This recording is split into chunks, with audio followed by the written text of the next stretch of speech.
Hello viewers, আমাদের চ্যানেলের video notification সবার আগে পেতে চাইলে নিচে থাকা সাবস্ক্রাইব বাটনটি ক্লিক করে বেল আইকনটি বাজিয়ে দেন। আর হ্যাঁ, ভিডিওতে লাইক দিয়ে শেয়ার দিতে মোটেও ভুলবেন না কিন্তু। হাতের উপরে হাত বুলাচ্ছে আর বসে বসে কান্না করছে নীলা। আর নীলার ঠিক সামনেই লাঠি হাতে দাঁড়িয়ে আছে নীলার সদ্য বিবাহিত বর আবির। আজকে আবির আর নীলার বাসর রাত, আর বাসর রাতেই বরের হাতে লাঠির বাড়ি খেয়ে বসে বসে কাঁদছে নীলা। কাঁদতে কাঁদতে নীলা মেঝে থেকে উঠে দাঁড়ালো। আমি ড্যাডির কাছে যাব, তোকে আমি পুলিশে দিব। তোর এত বড় সাহস, তুই এই নীলার গায়ে হাত তুলিস? আমি তোর নামে মামলা করব। নীলার কথা শুনে আবির হাতের লাঠিটি দিয়ে আবারও সজোরে একটি বাড়ি মেরে দিল নীলার পিঠে। ওই, আমি তোমার স্বামী, তোমার সাহস কি করে হয় আমার সাথে তুই তুই করে কথা বলার? আপনি করে বলো, নাইলে বাসরাতে আমার আদর খাওয়ার বদলে মায়ের খেতে হবে তোমাকে। কিসের বাসর?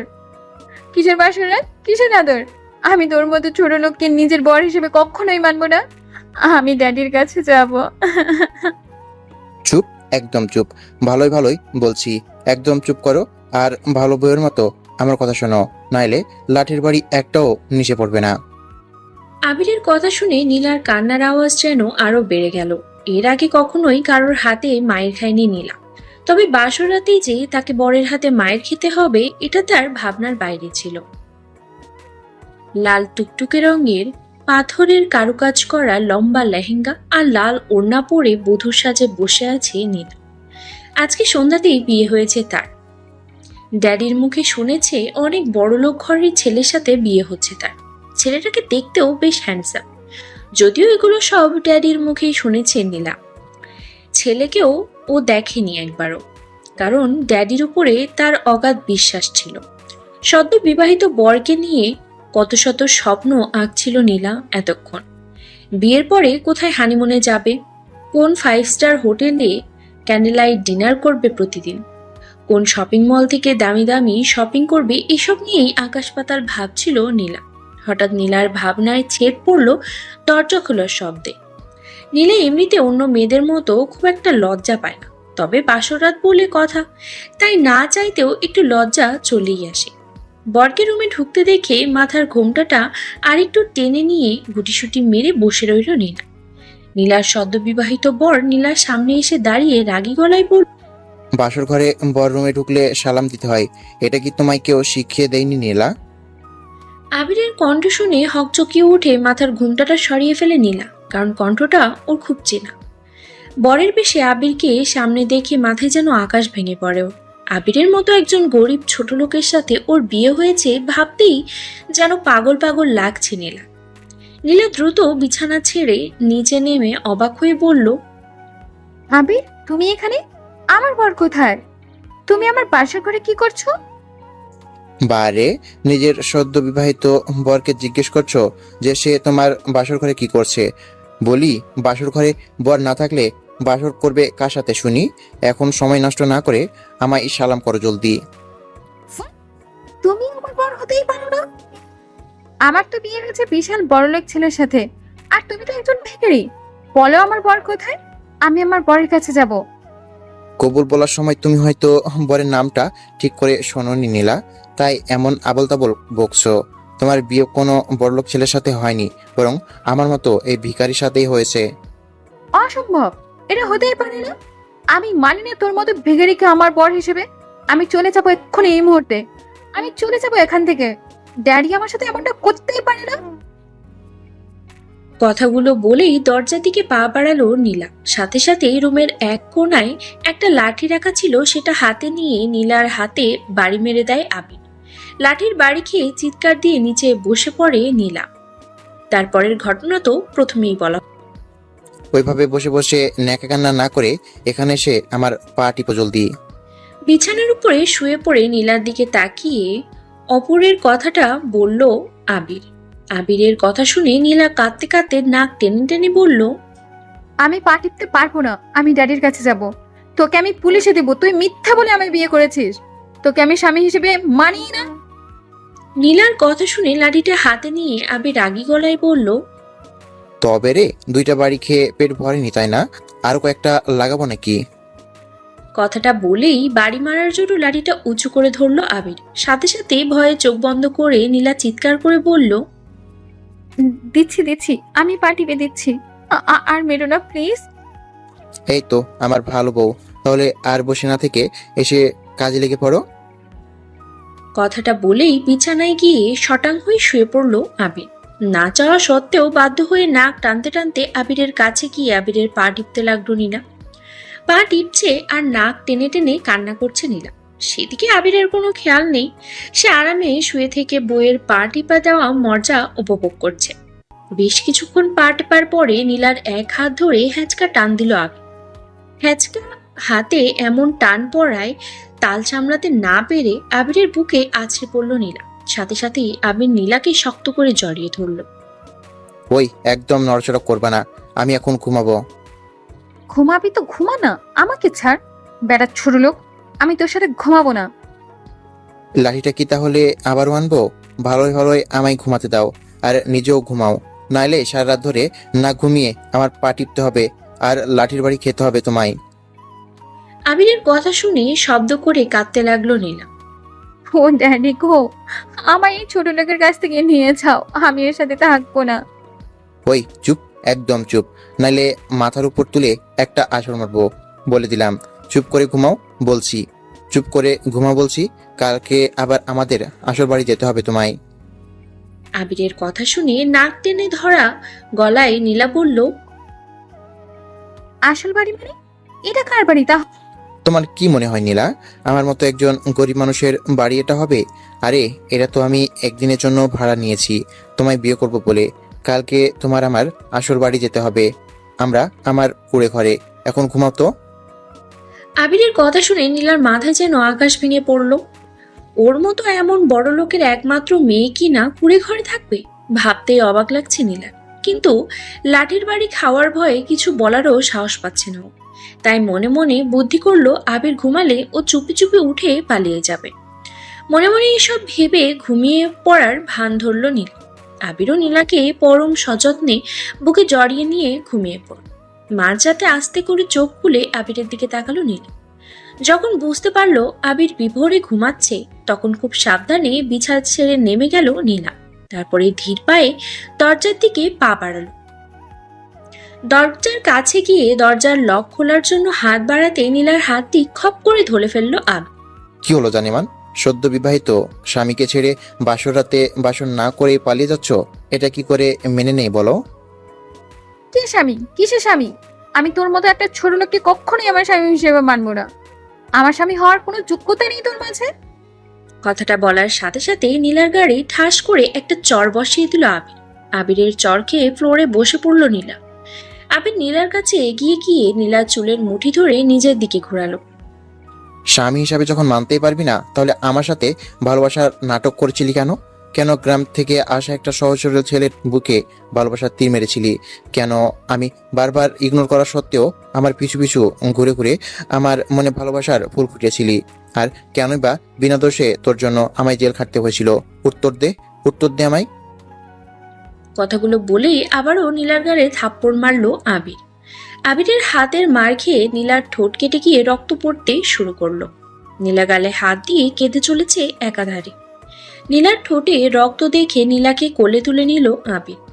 নীলাও মায়ের খাওয়ার ভয়ে আর কিছু বলছে না। কোলে করে বিছানায় এনে বসিয়ে দিল নীলাকে আবির। তারপর নীলার ঠোঁটের কাটা জায়গাটা পরিষ্কার করে দিয়ে আলতো করে একটা চুমু এঁকে দিল। গম্ভীর গলায় বলল, ঘুমিয়ে পড়ো, সকাল সকাল ঘুম থেকে উঠে রওনা দিতে হবে। আবিরের কথা শুনে নীলা চিল্লিয়ে কিছু বলতে যাবে তার আগে আবির রাগী গলায় বলে উঠল, আর একটা কথা বললে তোমার জন্য ব্যাপারটা খুব খারাপ হয়ে যাবে নীলা। ভালো ব্যবহার করছি বলে ভেবো না আমি সে আগের মতোই ভালো সহজ সরল ছেলে হয়ে আছি। আমার খারাপ রূপটা দেখতে না চাইলে চুপচাপ ঘুমিয়ে পড়ো। আবিরের কথা শুনে আর কিছু বলার সাহস হলো না নীলার। নীলা বাধ্য মেয়ের মতো শুয়ে ঘুমিয়ে পড়ল। আর আবির চলে গেল বেলকুনিতে। বেলকুনির গ্রিল ধরে আকাশের দিকে তাকিয়ে আছে আবির। চোখ থেকে ঝরে পড়ছে কষ্টের অশ্রুধারা। আকাশের দিকে তাকিয়ে 1.5 বছর আগের অতীতে ডুবে গেল আবির। গ্রাম থেকে খুব ভালো রেজাল্ট নিয়ে ঢাকা শহরের কলেজে পড়ার জন্য চোখে হাজার স্বপ্ন নিয়ে আসে আবির। আবিরের মা আবির ছোট থাকতেই মারা যান। সৎমা আবিরকে কষ্ট দিবে ভেবে আবিরের বাবা আর বিয়ে শাদী করেনি। সারাদিন রিক্সা চালিয়ে কোনো রকমই বাপ ছেলে মিলে সুখেই ছিল আবিরের বাবা আর আবিরের বাবা অনেক পড়াশোনা জানা ভালো শিক্ষিত লোক হলেও কেন জানি সে কোনো চাকরি করতো না, বরং রিক্সা চালিয়ে যা রোজগার করত সেটা দিয়েই বাবা ছেলে বেশ ভালোই ভাবেই চলে যেত। বাবার কষ্ট হবে ভেবে আবির ঢাকায় পড়াশোনা করতে চায়নি, কিন্তু ওর বাবা জোরাজোরিতে ঢাকার কলেজে ভর্তি হওয়ার জন্য রাজি হয় আবির। গ্রাম থেকে ঢাকায় এসে নিজেকে খুব অসহায় লাগতো আবিরের কাছে, কিন্তু বাবার স্বপ্ন পূরণ আবিরকে করতেই হবে। বাবাকে যে খুব বেশি ভালোবাসতো আবির। ঢাকা আসার পর আবিরের বাবার পরিচিত একজন লোকের বাসায় ওঠে আবির। লোকটা বেশ ভালো ছিল, আবিরকে সে অনেক ভালোবাসতো। ঢাকায় এসে ঢাকার একটা নামি দামি কলেজে ভর্তি হয় আবির। রেজাল্ট ভালো থাকায় খুব একটা কষ্ট করতে হয় না ওকে। আর আবির ঢাকায় এসে যার বাসায় উঠে তার সাথে কলেজের প্রিন্সিপালের ভালো সম্পর্ক থাকায় আরো একটু উপকার হয় আবিরের। প্রথম দিন কলেজের জন্য একটা ঢোলা শার্ট, ঢোলা প্যান্ট, মাথায় চুলে তেল লাগিয়ে চুল আঁচড়ে রেডি হয়ে নেয় আবির। তারপর কলেজে চলে যায়। কলেজে সবাই আবিরকে দেখে বেশ হাসাহাসি করে, এক একজন এক এক রকম অপমানজনক কথাও বলে, কিন্তু আবির সেগুলো গায়ে না লাগিয়ে মনোযোগ দিয়ে পড়াশোনায় ব্যস্ত হয়ে পড়ে। আবিরের তখন মাথায় একটাই চিন্তা ছিল, আর সেটা হলো বাবার স্বপ্ন ওকে যে করেই হোক পূরণ করতেই হবে। ঢাকা শহরে আসার পর প্রায় 2 মাস কেটে যায় আবিরের। এর মাঝে আবির শহরের থেকে নিজেকে ঢাকা শহরের সাথে অনেকটাই মানিয়ে নেয়, নিজের ড্রেস আপ অনেকটাই চেঞ্জ করে ফেলে। আবিরকেও তখন অনেকটা স্মার্ট লাগতো, কিন্তু আবির কলেজের কারোর সাথে কথা বলতো না, সব সময় পড়াশোনার মাঝে নিজেকে ডুবিয়ে রাখত। আবিরকে দেখতে 5 ফুট 10 ইঞ্চি হাইট, গায়ের রং উজ্জ্বল শ্যাম, মায়াবী চোখ, চোখা নাক আর মুখে সবসময় মিষ্টি হাসি। আবিরের চেহারাতেই ছিল একটা নিষ্পাপ ভাব, আর বেশ হ্যান্ডসাম। পড়াশোনায় ভালো হওয়ায় অনেক মেয়ে আবিরের সাথে প্রেম করার জন্য এগিয়ে এসে কথা বলতে চাইতো, কিন্তু আবির সবসময় নিজেকে গুছিয়ে নিত সবার থেকে, কখনো কোনো মেয়ের সাথে ইচ্ছে করে কথা বলতো না। একদিন আবির কলেজের গেট দিয়ে কলেজে ঢুকতেই একটা মেয়ে দৌড়ে এসে আবিরের উপরে আছড়ে পড়ে। ঘটনার আকস্মিকতায় কিছু বুঝে ওঠার আগেই মেয়েটিকে নিয়ে নিচে পড়ে যায় আবির। হাতে বেশ ব্যথাও পায় আবির, কিন্তু সেদিকে পাত্তা না দিয়ে মেয়েটির দিকে না তাকিয়ে নিজে থেকে তাড়াতাড়ি মেয়েটিকে সরিয়ে দিয়ে উঠে দাঁড়ায় আবির। তারপর অন্যদিকে ঘুরে সরি বলে হনহনিয়ে সেখান থেকে চলে যায় আবির। আবির চলে গেলেও পিছনে থাকা মেয়েটি এটা মানতে পারে না যে ওকে কেউ ইগনোর করে চলে গেল। ঢাকার বিশিষ্ট শিল্পপতির একমাত্র সুন্দরী মেয়ে নীলা, যেমন তার রূপ তেমনই তার অহংকারে ভরা, আর রাগটা যেন তার আকাশ ছোঁয়া। ওর দিকে না তাকিয়ে এভাবে চলে যাওয়াকে মেনে নিতে পারেনি নীলা, রাগে ফুসফুস করতে থাকে ও। আর তখনই নীলার বান্ধবী অনু আর আঁখি এসে বলে, কি রে নীলা, এটা কি হলো বলতো? তোর দিকে একবারও ফিরে তাকালো না ছেলেটা। আহারে, আমাদের তো ভাবতেই অবাক লাগছে। তোকে দেখেও না দেখার মতো করে চলে গেল। এই তোর রূপের বাহার। বান্ধবীদের কথায় মাথায় যেন রাগ উঠে যায় নীলার। কেউ ভূতটার এত বড় সাহস, ও আমাকে ইগনোর করে, এই নীলাকে ইগনোর করে। ওকে তো আমি মেরেই ফেলবো। মেরে ফেললেই কি সবকিছু ঠিক হয়ে যাবে বল? ওই ছেলেটা তো তোকে দেখে এমন ভাব করলো যেন তোর রূপে ওর কিচ্ছু আসে যায় না। তাহলে আমি ওকে হাত পা ভেঙে কলেজ থেকে বের করে দেওয়ার ব্যবস্থা করব। তাতে কি, তোর অপমানের প্রতিশোধ নেওয়া হবে বল। বরং সবাই বলবে গ্রামের একজন গেঁয়ো ভূত তোর মতো রূপবতীকে পাত্তাই দেয়নি। বান্ধবীদের কথায় রাগে যেন নিজের মাথার চুল ছিঁড়তে ইচ্ছে করে নীলা, কিন্তু তবুও নীলা নিজেকে শান্ত করেই বলে, তাহলে আমি কি করব বল? কি করলে আমার প্রতিশোধ নেওয়া হবে? এমন কিছু কর যেন ওই ছেলেটা তোর পিছনে পোষা কুকুরের মতো ঘুরঘুর করে, তোর ভালোবাসায় পাগল হয়ে যায়। তাহলেই বুঝবো তোর রূপের বাহার। তোর কি মাথা খারাপ হয়ে গেছে? কি কি বলছিস কি তুই? আমি কিনা প্রেম করবো কেউ ভূতটার সাথে? Impossible, just impossible. আরে ইয়ার, এত সিরিয়াস হচ্ছিস কেন? আমরা তো তোকে বলিনি ওর সাথে সত্যি সত্যি প্রেম করতে। তুই শুধু ওর সাথে এমন কিছু কর যেন ও তোর প্রেমে পড়ে। পড়াশোনায় ভালো বলে খুব অহংকার ওই ছেলেটার। ওর সব অহংকার ভেঙে দে, আর যখন ও তোর পিছু পিছু করবে তখন অপমান করে তাড়িয়ে দিবি। সিম্পল। বান্ধবীদের কথায় কিছু একটা ভাবি নীলা, তারপর বাঁকা হেসে বলে, ইয়েস, তুই ঠিক বলছিস। আমি সত্যি তাই করব। ওই কেউ ভূতটাকে আমার পিছনে কুকুর মতো দৌড় করাবো আমি। তারপর আমার এই অপমানের প্রতিশোধ নিব। আর এটা আমার চ্যালেঞ্জ, এই নীলার চ্যালেঞ্জ যেটা। ওই ঘটনার পর থেকে নীলা আবিরের সাথে ভাব করার অনেক ট্রাই করে, কিন্তু আবির পড়াশোনা ছাড়া কিছুই বুঝতো না, তাই নীলার দিকে তেমন গুরুত্বও দিত না। এটাতে নীলার রাগটা যেন আরো বেশি বেড়ে যায়। নীলা ভাবতে থাকে কি করে এই আবিরকে নিজের ফাঁদে ফেলা যায়। আবির লাইব্রেরিতে বসে বই পড়ছিল, তখনই নীলা গিয়ে আবিরের সামনে দাঁড়ায়। হাই আবির, আপনার সাথে একটু কথা ছিল, যদি কিছু মনে না করেন আপনার পাশে কি একটু বসতে পারি? নীলার কথা শুনে এক নজর নীলার দিকে তাকিয়ে মাথা নাড়িয়ে সায় দেয় আবির।